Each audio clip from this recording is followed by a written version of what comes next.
मेरठ का एक खौफनाक हत्याकांड, प्यार, धोखा और अंधविश्वास की सच्ची कहानी। मेरठ उत्तर प्रदेश में 2025 में हुआ एक ऐसा हत्याकांड जिसने पूरे भारत को हिलाकर रख दिया। ये कहानी प्रेम, विश्वासघात और अंधविश्वास के खतरनाक जाल में फंसे कुछ लोगों की है, जिसने एक निर्दोष व्यक्ति की जान ले ली। इस केस में प्रेमिका ने अपने प्रेमी के साथ मिलकर अपने पति को मौत के घाट उतार दिया और उसके शव को 15 टुकड़ों में काटकर एक ड्रम में भर दिया और उसके अंदर सीमेंट डाल दिया। मगर चलिए इस कहानी को शुरुआत से देखते हैं। 2016 में मेरठ निवासी सौरभ राजपूत की मुलाकात मुस्कान रस्तोगी से हुई। दोनों के बीच प्रेम हुआ और कुछ सालों बाद उन्होंने शादी कर ली। लेकिन यह शादी सौरभ के परिवार को पसंद नहीं आई, क्योंकि मुस्कान एक अलग जाति से थी। इसके बावजूद दोनों ने अपने रिश्ते को मजबूत बनाए रखा। सौरभ मर्चेंट नेवी में जॉब करते थे और लंदन में पोस्टेड थे। शादी के कुछ समय बाद सौरभ लंदन चले गए, जबकि मुस्कान अपनी बेटी के साथ मेरठ में रहने लगी। इस दौरान उनकी जिंदगी में एक तीसरा व्यक्ति साहिल शुक्ला आया, जो मुस्कान को पहले से ही जानता था। सौरभ के लंदन में रहने के कारण मुस्कान की नजदीकियां साहिल से बढ़ने लगी। साहिल, जो पहले से ही मुस्कान को पसंद करता था, अब खुलकर उसके साथ वक्त बिताने लगा। मुस्कान ने उसे यह यकीन दिला दिया कि वह अपने पति के साथ खुश नहीं है और वह साहिल से सच्चा प्यार करती है। साहिल शुक्ला अंधविश्वासी प्रवृत्ति का था और आत्माओं, तंत्र मंत्र जैसी चीजों में विश्वास करता था। मुस्कान ने इस बात का फायदा उठाते हुए उसके लिए स्नैपचैट पर एक फर्जी अकाउंट बनाया, जिससे वह साहिल शुक्ला की मरी हुई मां के नाम से चैट करती थी। इस फर्जी अकाउंट से वह साहिल को यकीन दिलाने लगी कि उसकी मां की आत्मा मुस्कान को पसंद करती है और चाहती है कि वे दोनों साथ रहें। धीरे धीरे साहिल पूरी तरह से मुस्कान की बातों में फंस गया। मुस्कान ने उसे यह विश्वास दिलाया कि अगर वह उसके पति सौरभ को रास्ते से हटा दे तो वो दोनों एक साथ रह सकते हैं। साहिल अब पूरी तरह से मुस्कान के इशारों पर नाचने लगा था। मुस्कान और साहिल ने मिलकर सौरभ को मारने की साजिश रची। 4 मार्च 2025 को जब सौरभ लंदन से मेरठ अपनी पत्नी और बेटी से मिलने आया, तब मुस्कान ने सौरभ की फेवरेट सब्जी कोफ्तों में बेहोशी की दवाई मिलाकर खिला दी।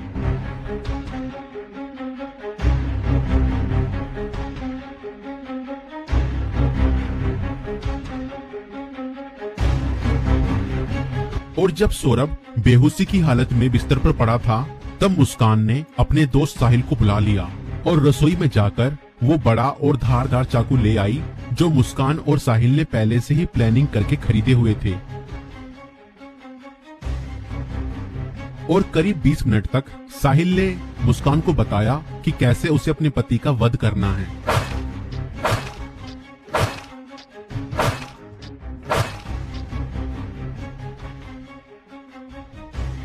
और फिर उसके बाद मुस्कान और साहिल ने सोते हुए सौरभ पर हमला किया और उसके हृदय पर 3 बार वार किए।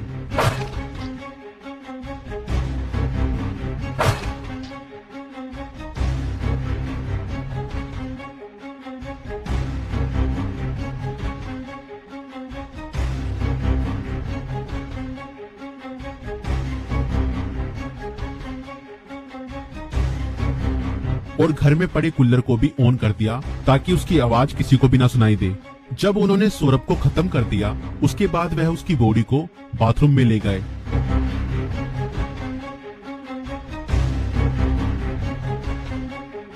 और उसके शरीर को 15 टुकड़ों में बांट दिया।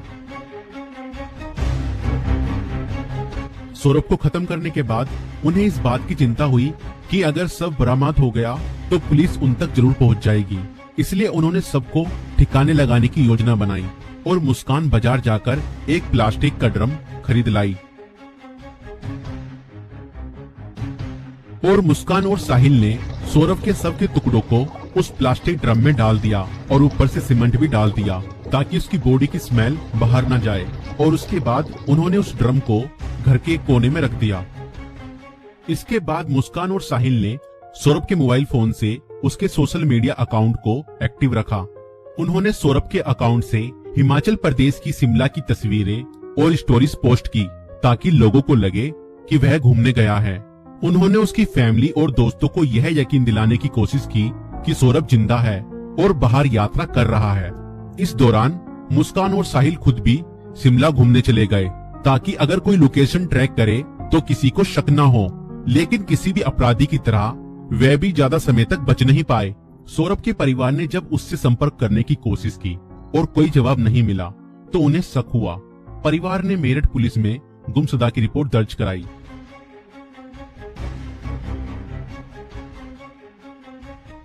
और इसी बीच मुस्कान ने अपने माता पिता को बताया कि शायद सौरभ का मर्डर हुआ है और उसके घर वालों ने ही उसका मर्डर किया है। मगर मुस्कान के पिता ने कहा, नहीं बेटा, किसी के भी घर वाले कितना ही नाराज हो जाएं, तो भी ऐसा कदम अपने बेटे के लिए नहीं उठा सकते।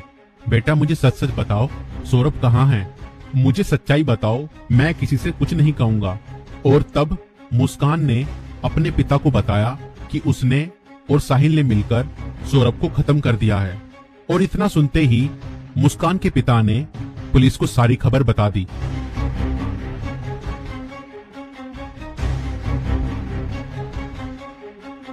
और पुलिस ने तुरंत मुस्कान और साहिल को गिरफ्तार किया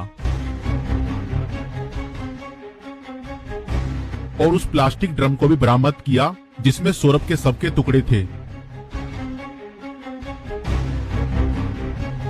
उस प्लास्टिक ड्रम को काटा गया और सौरभ के शरीर के टुकड़ों को बरामद किया गया। इस खौफनाक हत्या मिस्ट्री का अंत पुलिस द्वारा हत्यारों की गिरफ्तारी के साथ हुआ। पुलिस ने मुस्कान और साहिल को गिरफ्तार कर लिया। दोनों पर हत्या, साजिश और शव को छुपाने के गंभीर आरोप लगाए गए। दोस्तों, ये घटना हमें यह सिखाती है कि अंधविश्वास का अंजाम बहुत बुरा और भयानक होता है। साहिल ने अपनी मां की आत्मा के नाम पर बनाए गए एक फर्जी अकाउंट पर भरोसा किया और हत्या जैसा अपराध कर दिया।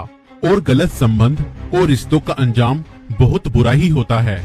मुस्कान ने अपने फायदे के लिए साहिल को मानसिक रूप से कंट्रोल किया और हत्या तक करवा दी। और कानून से कोई नहीं बच सकता, चाहे अपराध कितना भी चालाकी से किया जाए। पुलिस की जांच और सबूतों के आधार पर अपराधी पकड़े ही जाते हैं। इसलिए रिश्ते सोच समझकर बनाएं और जीवन साथी चुनने से पहले सामने वाला मानसिक रूप से कैसा व्यक्ति है यह जानने की कोशिश करें। साथी चुनते समय सूरत पर नहीं, सीरत पर ध्यान दें। इस वीडियो को बनाने का उद्देश्य संसार में बढ़ रही बुराइयों से अवगत कराना है। दोस्तों, आपकी इस वीडियो को लेकर क्या राय है हमें कमेंट्स में जरूर बताएं। और ऐसी और वीडियो देखने के लिए हमारे YouTube चैनल को सब्सक्राइब जरूर करें।